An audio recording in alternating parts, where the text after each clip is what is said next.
welcome to Social Studies for Team 7W at Scripps. My name is Scott Maxfield, and it's a pleasure to be with you.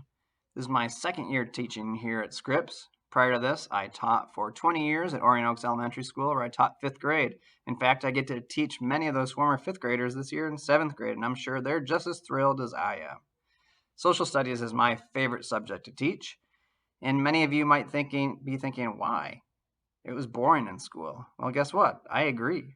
When I was growing up, all we did is memorize names and dates and events and answer the questions at the end of the chapter, and then we had a test, and it was boring. But it's a fascinating subject. So I pride myself at turning many former social studies haters into social studies lovers, and I'm sure I will with your child as well. I'll be giving you a PowerPoint presentation where you will learn a little bit more about the curriculum. In 7th grade, we focus on history with obviously geography because you can't study history without geography. And we cover from the Paleolithic era up through the Middle Ages, and we stop right before the Renaissance. We do focus on content literacy, which means we do much more than memorizing names and dates and events. We teach the students how to be readers and writers within the context of social studies. If you have any questions, don't hesitate to contact me.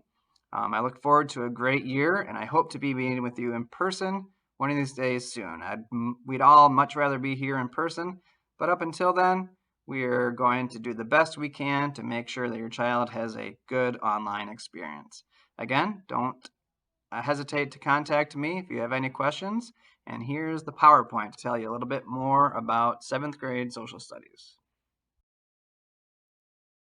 The 7th grade social studies covers world history from the earliest ages of humans up through the Middle Ages. We also focus on geography as it relates to history because you can't learn history without studying the geography. And we also focus on content literacy, meaning that we want students to learn how to read and write in the context of social studies. Here is the schedule for our class meetings and our office hours. You've received other copies of this, but I wanted to include it in here.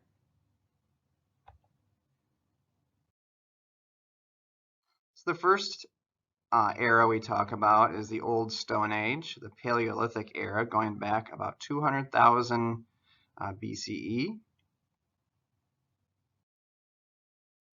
Then we move to the Neolithic age, which is when humans began to farm. That was a major turning point in human history.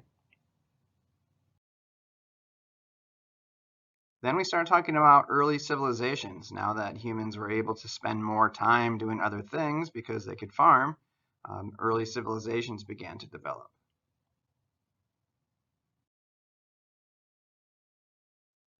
And then we get into the classical empires.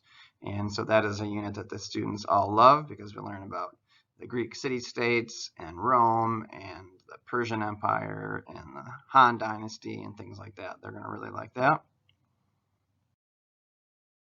Then we also talk about the rise of world religions because religion is a crucial part of an empire.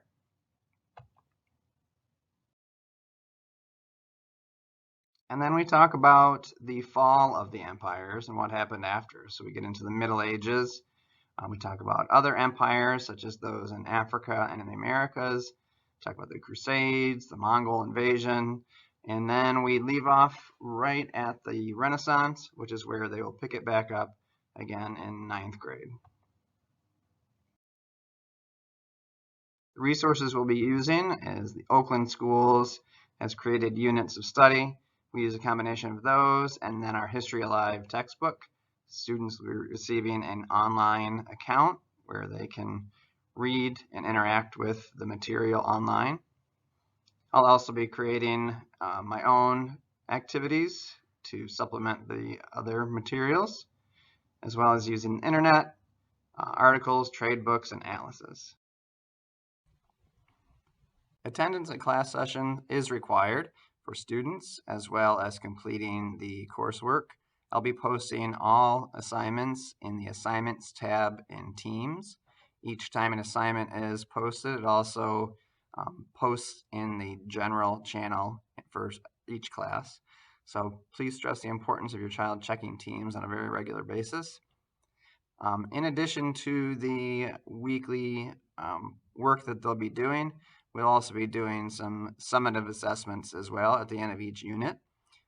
Those vary from being projects to district common assessments that all the students in the district take. If you have any questions, feel free to contact me. I look forward to a great year, and I hope to meet you soon. Have a great night.